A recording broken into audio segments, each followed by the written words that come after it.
కృష్ణా జిల్లా గన్నవరం ఎయిర్పోర్టుకు టీ20 అంధుల మహిళా క్రికెటర్ కరుణకుమారి చేరుకున్నారు. ఢిల్లీ నుంచి గన్నవరం ఎయిర్పోర్టుకు చేరుకున్న కరుణకుమారికి ఘన స్వాగతం పలికారు. ఇటీవల జరిగిన ప్రపంచ కప్ టోర్నీలో 42 పరుగులు చేసి భారత జట్టును కరుణకుమారి గెలిపించింది.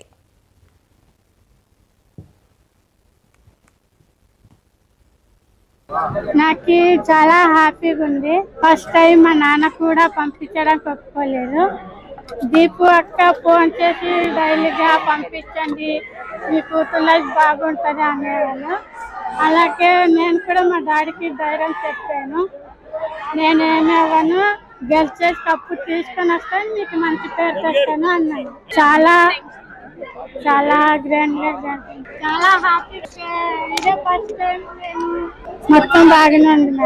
లైన్ క్రికెట్లో ఫస్ట్ వచ్చిన వాడు నాకే వచ్చింది, ఇంతవరకు ఎవరికి రాలేదు. So happy. మన first time women's world cup జరగడం, దాంట్లో ఇండియా గెలవడము, అందులో మన ఆంధ్ర మాత కరుణకుమారి పాడేకి సంబంధించిన మాత 10వ తరగతి చదువుతున్న మాత అద్భుతంగా ఫైనల్ ఆడింది. 42 రన్స్ చేయడం జరిగింది. ఇక్కడ ఇప్పుడు ఉన్న రిసెప్షన్ చూస్తే నార్మల్ ప్లేయర్స్ని ఏ విధంగా రిసీవ్ చేసుకుంటారో ఆ విధంగా రిసీవ్ చేయడం చాలా హ్యాపీగా ఉంది. గవర్నమెంట్ ఇన్స్ట్రక్షన్స్తో రవినాయుడు స్వామి అండ్ మన VCMD మాత అండ్ మన డిజేబుల్ డిపార్ట్మెంట్ అందరూ కలిసి ఇంత గ్రాండ్గా వెల్కమ్ చేయడం అనేది అది ఈజ్ ద ట్రూ జెస్చర్ అనమాట. ఎందుకంటే స్పోర్ట్స్ పర్సన్కి గెలిచినప్పుడు ఎంత ఆనందంగా ఉంటుందో, వెనక్కి సొంత మాతృగడ్డకు వచ్చేటప్పుడు, మన రాష్ట్రానికి వచ్చేప్పుడు ఆ గ్రాండ్ వెల్కమ్ ఉంటుంది, అది ఎప్పటికి మర్చిపోయే క్షణం ఉంటుంది. బట్ నేనేంటంటే ఒకటి రిక్వెస్ట్ చేస్తున్నాను గవర్నమెంట్కి, చంద్రబాబు నాయుడు స్వామి స్పోర్ట్స్ పెద్దపీట వేస్తారు. ఇప్పుడు మేము మెన్స్ 5 వరల్డ్ కప్ గెలిచినా కానీ అందులో నాకు అర్జున అవార్డు వచ్చిన తర్వాత కూడా ఆ టైంలో ప్రాపర్ అసలు ఏమీ లేదు. ఇందులో కనీసం ఈ మాతకి గవర్నమెంట్ నుంచి ఫైనాన్షియల్గా అయినా కానీ, దాంతోపాటు పేరెంట్స్కి ల్యాండ్ లాంటి ఇటువంటి అయినా అలర్ట్ చేశారు. శ్రీచరణ్కి ఏ విధంగా చేశారో మీరు చూశారు.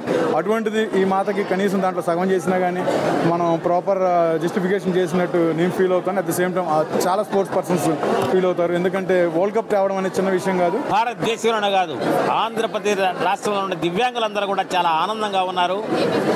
ఒక అంధురాలు చూశారు కదా, వాళ్ళ తల్లిదండ్రులు నిరక్షరాస్యులు, మారుమూల గ్రామం. అటువంటి గ్రామంలో ఉన్న వాళ్ళని, మట్టిలో ఉన్న మాణిక్యాలని బయటికి తీయాలని చెప్పి పారా స్పోర్ట్స్ అధ్యక్షుడిగా నేను అధ్యక్షుడైన దగ్గర నుంచి ఇలాంటి వారిని ప్రోత్సహిస్తూ ఈ రోజున రాష్ట్ర ముఖ్యమంత్రి గారు చూశారు కదా, బ్రహ్మాండమైనటువంటి ఘన స్వాగతం మన ఆంధ్రప్రదేశ్కు వస్తున్న వేళ.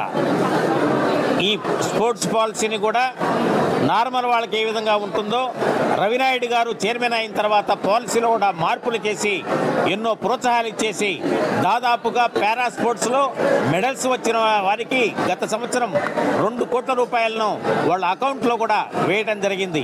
అంటే పారా స్పోర్ట్స్ను ప్రోత్సహించాలి, దివ్యాంగులు కూడా వారి యొక్క ఆసక్తి ఉన్న క్రీడల్లో వారు రాణిస్తారని అనడానికి ఈ రోజున కరుణకుమారే ఒక నిదర్శనం, మా అందరికీ గర్వకారణం. అందుకే చంద్రబాబు నాయుడు గారికి, లోకేష్ గారికి పారా స్పోర్ట్స్ తరఫున